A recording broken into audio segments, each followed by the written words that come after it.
Students, today we will study features of human genome.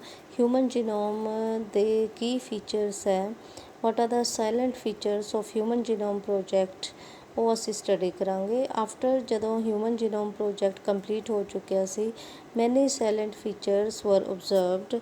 ਸੋ ਕਿਹੜੇ features ਹੈ? First ਹੈ, human genome contains 3164.7 million basis ਹੈ ਔਰ approximately ਜਿਹੜੀ ਕਿ 3 ਬਿਲੀਅਨ ਬੇਸਿਸ ਦੇ ਬਰਾਬਰ ਆਉਂਦੀ ਹੈ। So human genome project means total genetic constitution of the cells ਹੈ that is equal to 3 billion bases ਹੈ।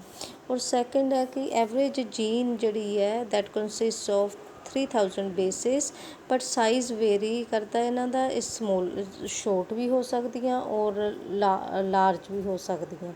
ਫੋਰ ਐਗਜ਼ਾਮਪਲ ਜਿਹੜੀ ਹਿਊਮਨ ਦੀ ਜੀਨ ਹੈ that is dystrophin that is responsible for heart and skeletal muscles the formation ਲਈ ਔਰ ਇਹਨੂੰ protect ਕਰਨ ਲਈ ਜਿਹੜੇ ਮਸਲ ਫਾਈਬਰਸ ਇਸ ਤੋਂ ਬਣਦੇ ਆ। It contains about 2.4 million basis ਹੈ ਉਹਦੇ 'ਚ। ਔਰ ਜਿਹੜੀ ਸਭ ਤੋਂ smallest jeans that are present in the Y chromosomes ਜਿਹਦੇ ਵਿੱਚ ਸਿਰਫ 14 ਬੇਸਿਸ ਹੈ। then next ਹੈ total number of genes is estimated to be 30,000 earlier. It was estimated 80,000 to 1,40,000 genes means ਕਿ ਜਿਹੜੀ total number of genes estimate ਕੀਤੀਆਂ ਗਈਆਂ ਹੁਣ ਜਿਹੜੀਆਂ ਹੈ that is about 30,000 genes। earlier ਜਿਹੜਾ ਇਹਨਾਂ ਦਾ ਨੰਬਰ ਸੀ that was large number of genes were expected. So almost all the nucleotide bases are exactly the same in all the genes. ਜਿਹੜੀਆਂ ਜੀਨਸ ਹੈ ਆਲਮੋਸਟ ਸਾਰਿਆਂ ਹਿਊਮਨਸ ਦੇ means ਆਲ ਦੀ ਔਰਗੈਨਿਜ਼ਮਸ ਦੇ ਵਿੱਚ ਆਲਮੋਸਟ ਸੇਮ ਹੈ that is 99.9% of the genes ਦੀ ਨਿਊਕਲੀਓਟਾਈਡਸ ਹੈ they are exactly the same in all the people। ਸਿਰਫ ਜਿਹੜਾ ਡਿਫਰੈਂਸ ਹੈ that is due to the 0.1% ਦੇ ਕਾਰਨ ਹੀ ਡਿਫਰੈਂਸਿਸ ਹੈ। the functions ਕਈ ਹਜੇ ਜਿਹੜੀਆਂ ਜੀਨਸ ਹੈ the functions are unknown for over 50% of the discovered genes। ਹਜੇ 50% ਜਿਹੜੀਆਂ ਜੀਨਸ ਹੈ ਉਹਨਾਂ ਦਾ ਫੰਕਸ਼ਨ ਨਹੀਂ ਪਤਾ। suppose if we come to know about that function of the 50% of the genes which are not known ਤੇ ਜਿਸ ਤਰ੍ਹਾਂ ਇਹਦੇ ਨਾਲ ਅਸੀਂ ਕਈ ਤਰ੍ਹਾਂ ਦੀਆਂ diseases can be controlled by this। less than 2% of the genome codes for proteins, 1% for the protein coding genes means ਕਿ ਜਿਹੜੀ ਕੋਡਿੰਗ ਹੈ ਸਿਰਫ 1% ਹੁੰਦੀ ਹੈ for the protein coding genes ਹੈ। 99 ਜਿਹੜੀ percent ਹੈ that is non coding ਹੈ, ਪ੍ਰੋਟੀਨਸ ਨਹੀਂ ਬਣਦੀਆਂ ਉਹਨਾਂ ਤੋਂ।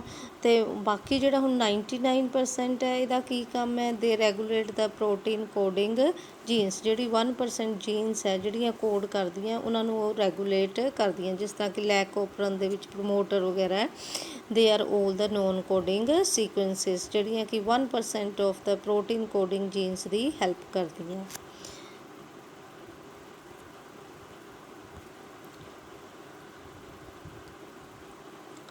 ਸੋ ਇਹਦੇ ਵਿੱਚ next point is that repeated sequences make a very large portion of the human genome. ਜਿੰਨਾ ਜੈਨੇਟਿਕ ਦੀ ਕੌਨਸਟੀਟਿਊਸ਼ਨ ਹੈ ਸੈਲਸ ਦੀ ਉਹਦੇ ਵਿੱਚ ਜ਼ਿਆਦਾਤਰ ਇਸ ਤਰ੍ਹਾਂ ਦੀਆਂ ਪੋਰਸ਼ਨਸ ਹੈ ਜਿਹੜੇ ਆਪਣੇ ਆਪ ਨੂੰ ਬਾਰ-ਬਾਰ ਰਿਪੀਟ ਕਰਦੇ ਆ ਅਤੇ ਉਹਨਾਂ ਨੂੰ ਅਸੀਂ ਕਹਿੰਦੇ ਹਾਂ tandem repeats.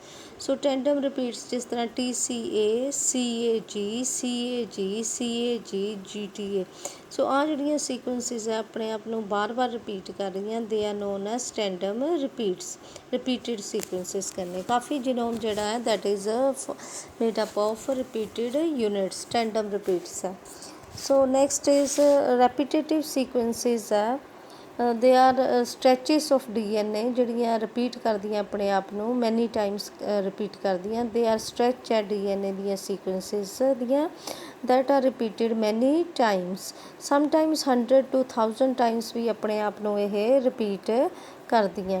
So they have no direct coding functions but they shed light on the chromosome, means कि they help to explain कि किस तरह ਦਾ structure ਹੈ chromosomes ਦਾ, ਉਹਦੀ movements ਕਿਸ ਤਰ੍ਹਾਂ ਦੀਆਂ, dynamics and ਉਹਦੀ evolution ਕਿੱਦਾਂ। ਸੋ ਇਹ ਜਿਹੜੇ ਇਹਦੇ known that is they have known direct coding functions।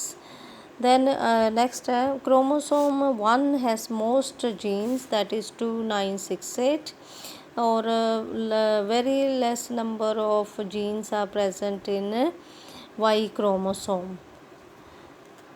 Scientists have identified about 1.4 million locations where single base DNA differences ਹੈ। ਇੱਕ ਸਿਰਫ ਸਿੰਗਲ ਬੇਸ ਡਿਫਰੈਂਸਿਸ ਦੇ ਕਾਰਨ ਹੀ ਜਿਹੜੇ ਔਰਗੈਨਿਜ਼ਮਸ ਹੈ ਉਹਨਾਂ ਦੇ ਵਿੱਚ ਡਿਫਰੈਂਸ ਸ਼ੋ ਹੁੰਦਾ ਹੈ।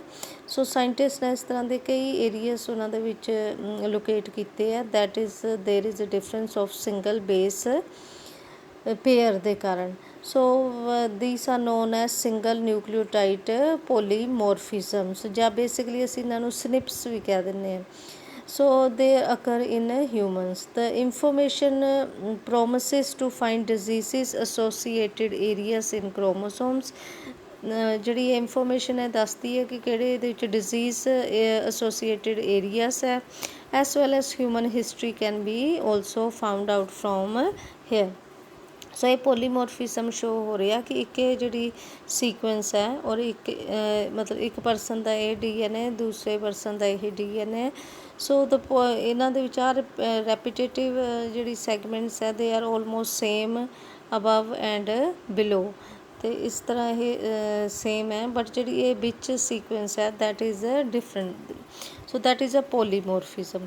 ਬਟ ਜਿਹੜੀ ਅਸੀਂ ਇਹਦੇ ਵਿੱਚ ਗੱਲ ਕਰ ਰਹੇ ਹਾਂ that is a single nucleotide polymorphism. So here ਇਹ ਇੱਕ ਪਰਸਨ ਦਾ DNA ਹੈ, this is the second person ਦਾ DNA ਹੈ। ਜੇ ਅਸੀਂ ਦੇਖਦੇ ਹਾਂ ਇਹਦੇ ਵਿੱਚ ਤਾਂ ਇਹ ਇੰਨਾ ਸੀਕੁਐਂਸਿਸ ਸੇਮ ਹੈ, ਐਸ ਵੈਲ ਐਜ਼ ਇੱਧਰ ਵੀ ਸੇਮ ਹੈ ਔਰ ਲਾਸਟ ਵਾਲੀਆਂ ਵੀ ਸੇਮ ਹੈ। ਸਿਰਫ TA ਔਰ ਹੇਅਰ ਇੱਥੇ ਦੂਜੇ ਪਾਸੇ ਹੈ GC। ਸੋ ਸਿੰਗਲ ਪੇਅਰ ਦੇ ਵਿੱਚ ਡਿਫਰੈਂਸ ਹੋਣ ਕਰਕੇ ਇਹਨੂੰ ਅਸੀਂ ਕਹਿੰਦੇ ਹਾਂ single nucleotide polymorphism। So scientists have identified 1.4 million locations ਜਿੱਥੇ ਸਿੰਗਲ ਬੇਸ DNA differences ਹੁੰਦਾ ਹੈ, ਔਰ ਇਹ ਇਨਫੋਰਮੇਸ਼ਨ ਦਿੰਦਾ ਹੈ about the disease associated areas in the chromosomes। So this completes main features of Human Genome Project।